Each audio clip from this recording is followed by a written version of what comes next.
ในระหว่างวันที่22ถึง23เมษายน2025ท่านรองรัฐมนตรีรับผิดชอบเวียกงานอินโดแปซิฟิก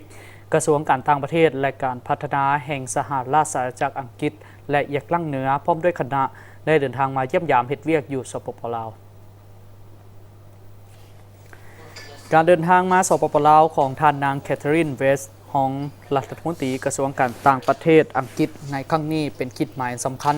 ในการเสริมขยายสายพัวพันธ์และการร่วมมือของ2ประเทศที่มีบาทเก้าใหม่ในโอกาสนี้คณะผู้แทนอังกฤษได้เข้าพบปะท่านนางฟองสมุทรอัลลาวันรองรัฐมนตรีกระทรวงการต่างประเทศแห่งสปป.ลาวทั้งสองฝ่ายได้ร่วมกันปรึกษาหารือเกี่ยวกับวิธีทางสุขยู่ส่งเสริมการพัวพันธ์ร่วมมือที่ดีในปัจจุบันให้เข้มแข็งและขยายตัวยิ่งขึ้นในต่อหน้าทั้งในขอบ2ฝ่ายและหลายฝ่ายเคียงคู่กันนั้นได้มีการแลกเปลี่ยนทัศนาต่อสภาพการภาคพื้นและสากลที่พ้นเด่นที่2ฝ่ายมีความสนใจร่วมกันในโอกาสนี้คณะผู้แทนอังกฤษได้เข้าร่วมพิธีลงนามบทบันทึกความเข้าใจว่าด้วยการสร้างความเข้มแข็งให้แก่การบริหารการขนส่งภายในตัวเมืองนครหลวงนิจันทร์คณะผู้แทนดังกล่าวได้มีโอกาสไปเยี่ยมยามและพบปะบรรดาองค์การที่ได้รับการสนับสนุนจากรัฐบาลอังกฤษเช่นคณะกรรมการแม่น้ำของศูนย์เก็บกู้ระเบิดบ่ทันแตกองค์การแม็กและองค์การ Hello Trust ในปี 2025 แมนครบรอบ 70 ปีแห่งวันสร้างตั้งสายพัวพันธ์การทูตระหว่างสปป.ลาวและสหราชอาณาจักรอังกฤษและเอียกลั่งเหนือ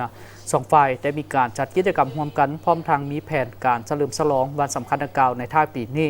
นับตั้งแต่2ประเทศได้สร้างตั้งสายพัวพันธ์การทูตร่วมกันในวันที่ 5 กันยายน ปี 1955 การพัวพันร่วมมือระหว่าง2ประเทศแม้นมีท่าก้าวและขยายตัวดีขึ้นโดยเฉพาะที่ภายหลังที่ฝ่ายอังกฤษได้เปิดสถานทูตของตนอยู่นครหลวงเวียงจันทร์คืนใหม่ในปี 2012 และฝ่ายลาวได้เปิดสถานทูตคืนใหม่อยู่ลอนดอนในปี 2014 สปป.ลาวและอังกฤษได้มีการร่วมมือที่ดีน้ำกันทั้งในขอบ2ฝ่ายและหลายฝ่ายเช่นเวียกงานสาธารณสุขเวียกงานการศึกษาและโครงการเก็บกู้ระเบิด